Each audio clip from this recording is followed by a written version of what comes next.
Hello my dear friends, welcome to my channel. मैं हूँ माधवी रश्मि। तो फ्रेंड्स, आज के ब्लॉग में आप लोगों का बहुत बहुत स्वागत है।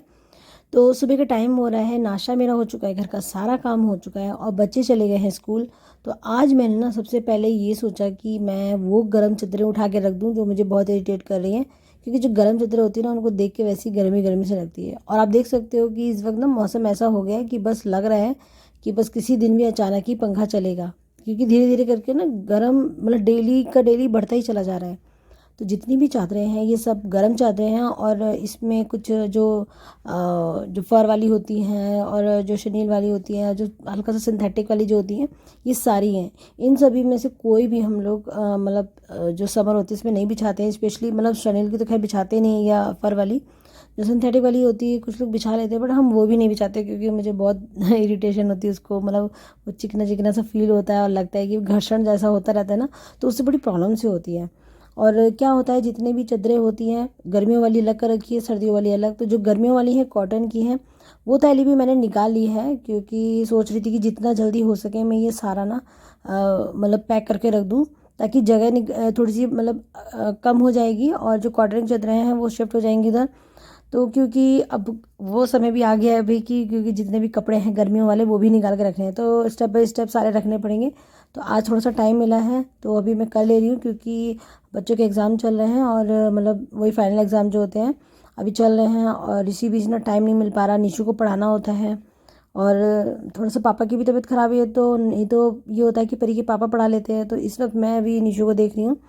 और परी तो आप समझ ही सकते हो कि बड़ी हो गई है, तो वो अपने आप ही पढ़ ही लेती है। तो जितनी भी कॉटन की चादरें हैं ये मैंने निकाल के इधर कर दी है साइड में, और जो भी विंटर वाली जो चादरें हैं उनको मैं जो पॉलीथीन में उसमें पैक करके रख दूँगी, क्योंकि जो ये कॉटन वाली हैं ये तो मैं अभी अलमारी में शिफ्ट कर दूँगी।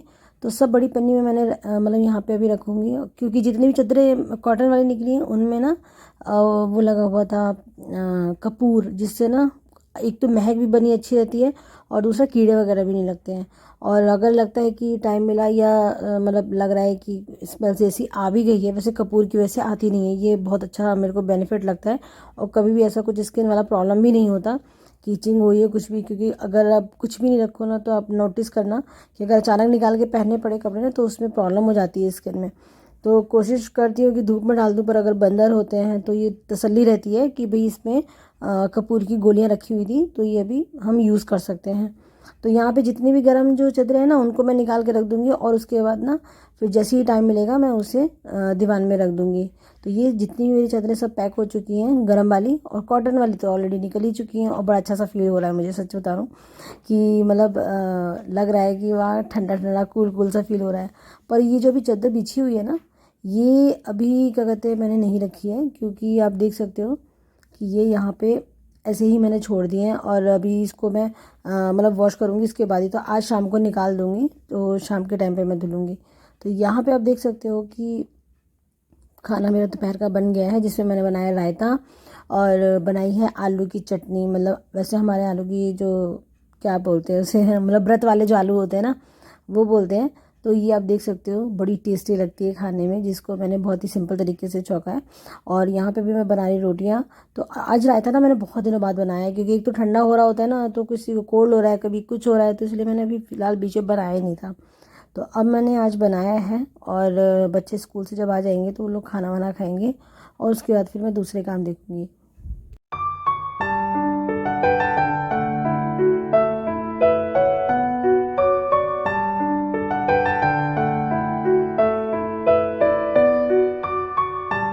तो यहाँ पे निशु दवा खा रहा है, और ये परी अपना स्कूल का पढ़ रही थी।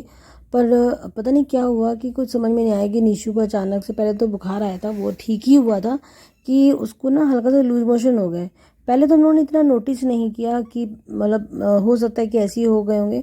तो यहाँ पे भी बच्चे पढ़ ही रहे थे, पर निशु को थोड़ा सा अच्छा सा फील नहीं हो रहा था। तो आप देख सकते हो कि यहाँ पे निशु जो दवा खा रहा है किस तरीके से, मतलब वो मुँह से बार बार निकल जा रही है और वो खा नहीं पा रहा है। तो फिर मैंने मैंने कहा कि तुम दवा खा चुके हो तो तुम थोड़ी देर आराम कर लो। तो परी अपना थोड़ी देर बाद फिर पढ़ने लग गई थी, और वो अपना वही जो टीवी वगैरह देख के पढ़ती है, तो वही अपना देख के पढ़ रही थी। और यहाँ पे मतलब धीरे धीरे करके मैंने नोटिस किया था कि नीशू की तबीयत ना अचानक से ख़राबी होती जा रही है। उसको लूज मोशन बढ़ते ही चले जा रहे हैं, पहले एक बार हुए, फिर दो बार हुए, फिर ऐसे करते 4-5 बार ज़्यादा होते चले गए, और मतलब वो इतने ज़्यादा होते चले जा रहे थे कि कुछ समझ में नहीं आ रहा था। तो फाइनली मैंने तो सबसे पहले क्या करा कि जो बेडशीट वगैरह थी उनको पहले मैंने निकाल के धुल दिया, क्योंकि ये था कि उनको रखनी थी और सोचती थी कि जितना जल्दी मतलब जगह खाली हो जाए उतना अच्छा है, क्योंकि जब तक मैं वो ये रखे नहीं जाते तब तक मैं पन्नी अंदर रखती नहीं, जो मैंने मतलब सारे गर्म चादरों वाली रख ली थी। तो आप देख सकते हो कि यहाँ पे सारे जो कपड़े हैं वो धुल चुके हैं। पर देखते ही देखते मैंने नोटिस किया कि निशु के साथ साथ मेरी भी तबीयत ख़राब हो रही है, और अचानक ही मतलब नीचे परी के पापा मतलब परी के बाबा जी के पास गए तो वहाँ पे पता चला कि उनकी भी तबीयत ख़राब हो रही, पापा की भी तबीयत ख़राब हो रही है, यहाँ दीदी की भी तबीयत ख़राब हो रही है। मतलब कुछ समझ में नहीं आया कि अचानक हुआ क्या। तो मैं तो फ़िलहाल ये था कि विक्स वगैरह लगा के थोड़ी देर के लिए लेट गई थी, मतलब वही शाम हो गया था, पर मैं लेट गई थी। सो यहाँ पे मम्मी और मेरा भाई हो गए हैं बीमार। देखो देखो इधर। और अभी बज रहे हैं रात के, देख ही सकते हो। अरे भैया,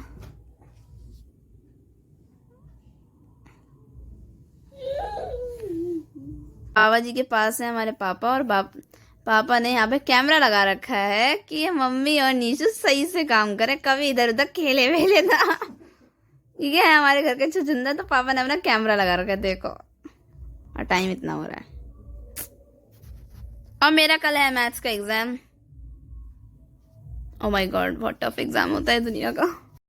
तो तबीयत इतनी ज़्यादा ख़राब हो रखी थी कि कुछ समझ में नहीं आ रहा था कि हो क्या रहा है। और मतलब ये बात भी थी कि हुई किसी वजह से ही प्रॉब्लम है, पर वो हम समझ नहीं पा रहे थे कि ऐसा क्यों हो रहा है। और वैसे तो नॉर्मली क्या हो रहा है कि ऐसा मौसम चल रहा है कि सभी के साथ कुछ ना कुछ दिक्कतें हो रही हैं, क्योंकि मौसम जब आता है और जाता है तब बहुत प्रॉब्लम होती है। पर ये इस बार जो हुआ ना वाकई में बड़ा शॉकिंग था, मतलब सबको प्रॉब्लम।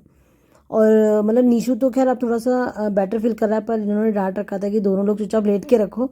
मतलब तो जैसे हमें मौका मिला था हम कुछ बहुत काम कर ले रहे थे, उसका चुपचाप आके लेट जा रहे थे, क्योंकि अब ऐसे भी नहीं पॉसिबल हो सकता ना। और परी का एग्ज़ाम था, हम इसीलिए परी को कुछ डिस्टर्ब नहीं कर सकते थे।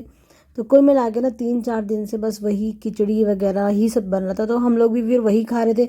पर अब फाइनली हमारी भी तबीयत ख़राब हो गई, तो हमें तो फिर अब खाना ही है। तो पहले तो हम खा ही रहे थे, बट अब हमें रेगुलर कुछ दिन तक खाना ही यही होगा। और उन्होंने बोला था कि जब तक अच्छे सही ना हो जाओ तब तक यही खाते रहना। तो दलिया और खिचड़ी ही हम लोग नॉर्मली बना रहे थे। हाय गाइस, कैसे हैं आप लोग। अभी हो रहा है दोपहर का टाइम, मतलब 11 बज रहे हैं, अभी 11:15 हो गया। नेक्स्ट डे का है ये, क्योंकि कल रात के बाद फिर ना ब्लॉग शूट नहीं हो पाया और पॉसिबल भी नहीं था। और आज परी निशु का मैथ का एग्ज़ाम था, तो निशु एग्ज़ाम दे के आ गया है और अभी परी गई है। तो परी का सेकंड मीटिंग में होता है, इसलिए मतलब परी को छोड़ के आते हैं और निशु को लेते हुए आते हैं। तो निशु की तबीयत भी बहुत ख़राब थी, और मैं अब आपको बताती हूँ कि ये प्रॉब्लम कैसे और क्यों हो गई। एक्चुअली क्या हुआ कि परसों नरसों हमारे घर में ऑरेंजेस आए थे, तो फ्रूट्स नॉर्मली आते ही रहते हैं, तो हर बार की तरह इस बार भी खाए गए। तो पता नहीं क्यों उस दिन तो हम लोग इतना नहीं समझ पाए, पर धीरे धीरे करके जब सबके साथ एकदम अचानक अचानक चीज़ें होने लगी ना, तब हम सब डर गए। एक्चुअली निशु की तबीयत जब रात में ख़राब हुई है तो कम से कम 10-12 बार निशु तब लूज मोशन मतलब उसको हो गए थे। और उधर दीदी की भी तबीयत ख़राब हुई, उनको वॉमिटिंग वगैरह हुई थी।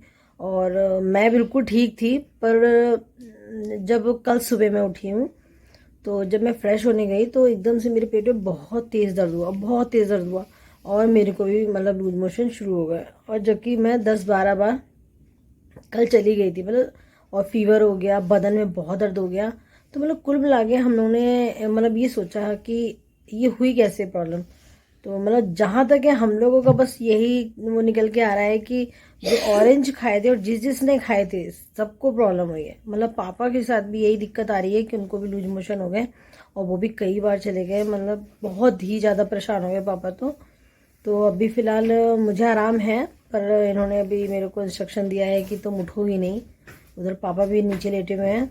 दीदी ने काफ़ी बेटर फील किया अपने आप में, मतलब उन्होंने मेडिसिन खाई। निशु की भी मतलब मेडिसिन आ गई थी कल, तो निशु ने भी अपनी खाई है। तो अभी सभी लोग लगभग बेटर फील कर रहे हैं, पर पापा का थोड़ा सा भी कंडीशन थोड़ा सा वैसा ही है, क्योंकि थोड़ा सा वीक वैसे भी हो गए हैं पापा। तो अभी धीरे धीरे करके आराम मिलेगा।